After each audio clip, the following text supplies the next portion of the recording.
एक नई वीडियो के साथ डिफेंस टुडे में आपका स्वागत है।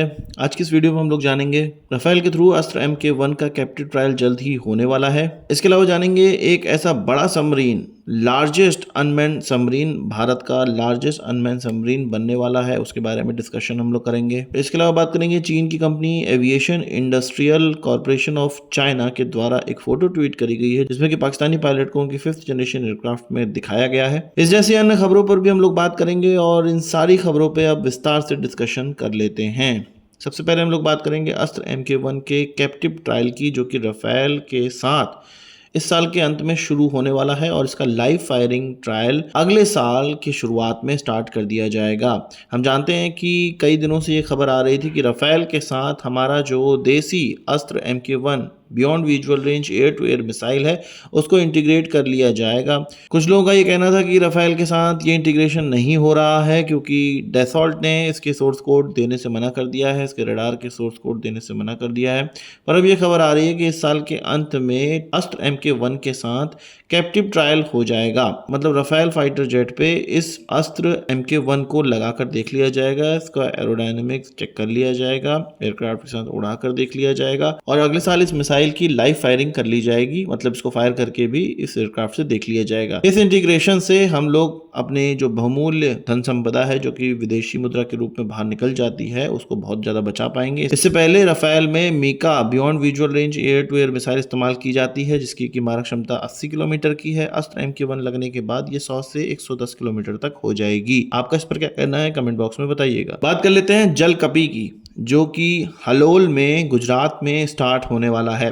एक कंपनी है Krishna defence and allied industries limited, जिसने कि 10 जून 2025 को एक माइलस्टोन प्राप्त कर लिया। प्लेट कटिंग सेरेमनी हो गई है।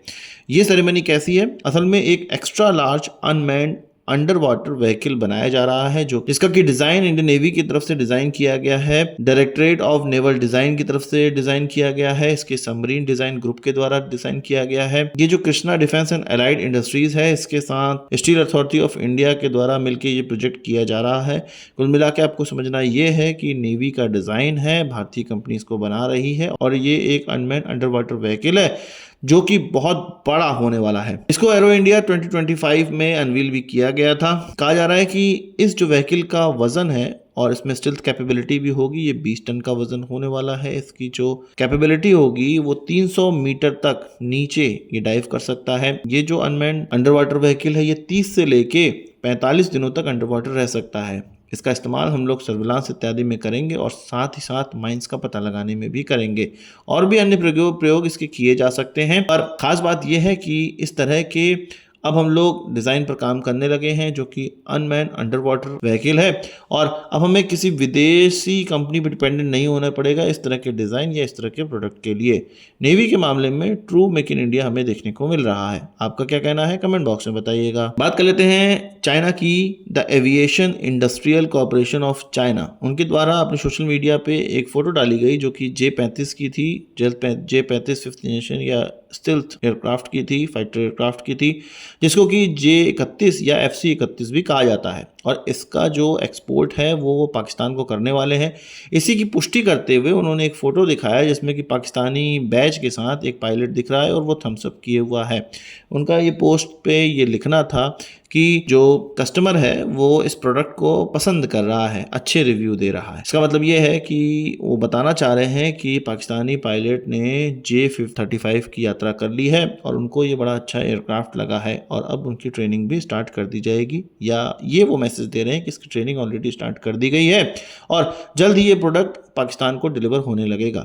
इसका मतलब ये है कि पाकिस्तान के पास J-10 के बाद अब J-35 या FC-35 या FC-31 पहुंचने वाला है या पहुंचने की जो सुबुकाहट है वो स्टार्ट हो चुकी है। इससे पहले खबरों में हम लोगों ने सुन लिया था कि इस साल के अंत में या अगले साल की शुरुआत में ये होने लगेगा और इसकी जो पिक्चर्स हैं वो अब चीनी कंपनी के द्वारा हमें दिखाए भी जाने लगा है। आपका क्या कहना है कमेंट बॉक्स में बताइएगा। इंडियन आर्मी की तरफ से 450 नागास्त्र 1 सुसाइडर ड्रोन का ऑर्डर दिया गया है। असल में ये जो सुसाइडर ड्रोन है वो सोलार इंडस्ट्री की द्वारा बनाया जाता है और भारत के अंदर ही इसका निर्माण किया जाता है। इसमें 75% कंपोनेंट इंडिजिनस लगे हुए हैं और इसकी कैपेबिलिटी हम लोग बहुत पहले से जानते हैं कि इसमें 360 डिग्री गिम्बल कैमरा लगा हुआ है जो कि सर्विलांस के लिए बहुत बेहतर है, साथ ही साथ टारगेट एक्विजिशन और टारगेट को निस्तेनाबूद करने के लिए एक बहुत बढ़िया ये ड्रोन निकलकर सामने आया है। ऑपरेशन सिंदूर में भी इसका कमाल हम लोगों ने देखा हुआ है। तो इसके 450 क्वांटिटी का और ऑर्डर आर्मी की तरफ से दे दिया गया है और इस तरह के सुसाइडल ड्रोन को हम देखेंगे कि भारी से भारी मात्रा में हम लोग अब इंडक्ट करेंगे, क्योंकि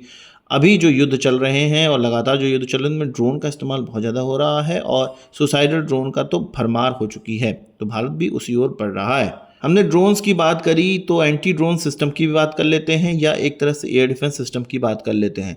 इंडियन नेवी और इंडियन एयरफोर्स की तरफ से इंडिजिनस 10 किलोवाट का डायरेक्ट एनर्जी वेपन अब खरीदा जाएगा एरियल थ्रेट को निस्तेनाबूद करने के लिए। 10 किलोवाट का ये जो सिस्टम है ये लार्सन एंड टुब्रो यानी कि LNT के द्वारा बनाया जा रहा है और DRDO की तरफ से डेवलप किया गया है।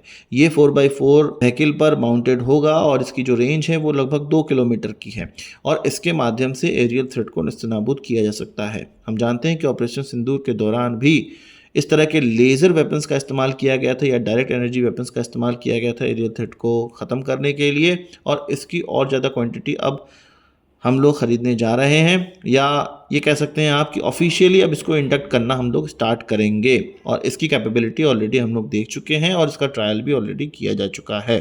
आपको क्या कहना है कमेंट बॉक्स में बताइएगा। बात ऑपरेशन सिंदूर की चली है तो पाकिस्तानी नेवी एकदम हतोत्साहित और मूक दर्शक की तरह इस ऑपरेशन सिंदूर के दौरान बनी रही थी। असल में ये अब पता चलने लगा है कि उनके पास जो नेवल असेट हैं जो कि चीन के द्वारा अभी लेटेस्ट बनकर आए हुए टाइप 054 AP या आप कह सकते हैं कि तुगरिल क्लास के जो उनके फ्रिगेट्स हैं वो डाउन थे, उनमें टेक्निकल फेल्योर था, इसलिए वो भारत का कुछ बिगाड़ नहीं पाए। साथ ही साथ जुल्फिकार क्लास के फ्रिगेट्स जो कि 2009 से लेकर 13 के बीच में उनको डिलीवर हुए थे उनमें भी टेक्निकल फेल्योर्स निकल कर सामने आए। तुगरिल में तो कहा जा रहा है कि इसके सेंसर में दिक्कत है, इसका रडार अजीब अजीब की तरह की चीज़ें डिटेक्ट करता है और अच्छे से काम नहीं करता है। इंजन में एक अलग तरह की आवाज़ आती है जिससे कि इसको चलाना मुश्किल हो जाता है और कभी भी बैकग्राउंड हो सकता है।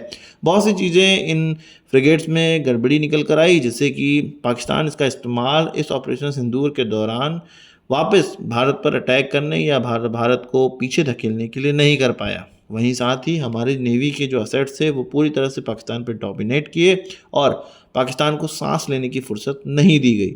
आपको क्या कहना है इस पर कमेंट बॉक्स में बताइएगा। बात कर लेते हैं भारत के hypersonic cruise missile development programme की। हमारे DRDO के चीफ ने ये कंफर्म किया है कि मिनिस्ट्री ऑफ डिफेंस की तरफ से इसके लिए हमारे DRDO के चीफ के द्वारा ये कंफर्म किया गया है कि मिनिस्ट्री ऑफ डिफेंस की तरफ से इसके लिए कोई भी फंड सैंक्शन नहीं किया गया है। उनका ये कहना है कि हालांकि ऑल्दो हम लोग स्क्रैमजेट प्रपल्सन इंजन को लगभग 1000 सेकंड तक चलाकर देख चुके हैं, कुछ 16 मिनट तक चलाकर देख चुके हैं और इतनी क्रिटिकल टेक्नोलॉजी हमारे पास होने के बावजूद अभी मिनिस्ट्री ऑफ डिफेंस की तरफ से इस स्क्रैमजेट इंजन को एक हाइपरसोनिक क्रूज मिसाइल में डेवलप करने के लिए कोई भी फंड पास नहीं किया गया है। वो ये कह रहे थे कि हम आशान्वित हैं कि जल्द ही मिनिस्ट्री ऑफ डिफेंस की तरफ से इस पर लीड ली जाएगी और हाइपरसोनिक क्रूज मिसाइल के लिए एक फंड एलोकेट किया जाएगा, इस प्रोजेक्ट को पास किया जाएगा, क्योंकि हम लोग ऑलरेडी स्क्रैमजेट इंजन बना चुके हैं और स्क्रैमजेट इंजन ही इसका मेन बिल्डिंग ब्लॉक है हाइपरसोनिक मिसाइल बनाने के लिए या हाइपरसोनिक क्रूज मिसाइल बनाने के लिए। हाइपरसोनिक मिसाइलें तो हमारे पास हैं पर वो बैलिस्टिक मिसाइल होती हैं, क्रूज मिसाइल होना बहुत महत्वपूर्ण है। कुछ देशों के पास ये है भी, भारत के पास ये भी नहीं है। भारत कवायद कर रहा है और कई बार हम लोग ये सुनते हैं कि हमने हाइपरसोनिक मिसाइल का ट्रायल किया है।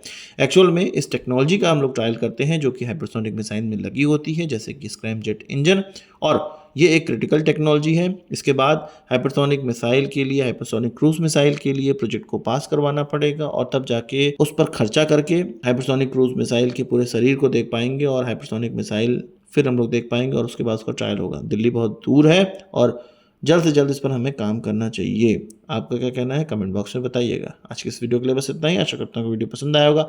आप इसको एक बड़ा थम्स से जोड़ देंगे। इस वीडियो संबंधी सवाल से जाओ कमेंट बॉक्स में जरूर लाइएगा और यदि आपने मेरा चैनल सब्सक्राइब नहीं किया उसे भी कर लीजिए, क्योंकि हम इस प्रकार की वीडियो लाते रहते हैं। नमस्कार, थैंक यू, जय हिंद।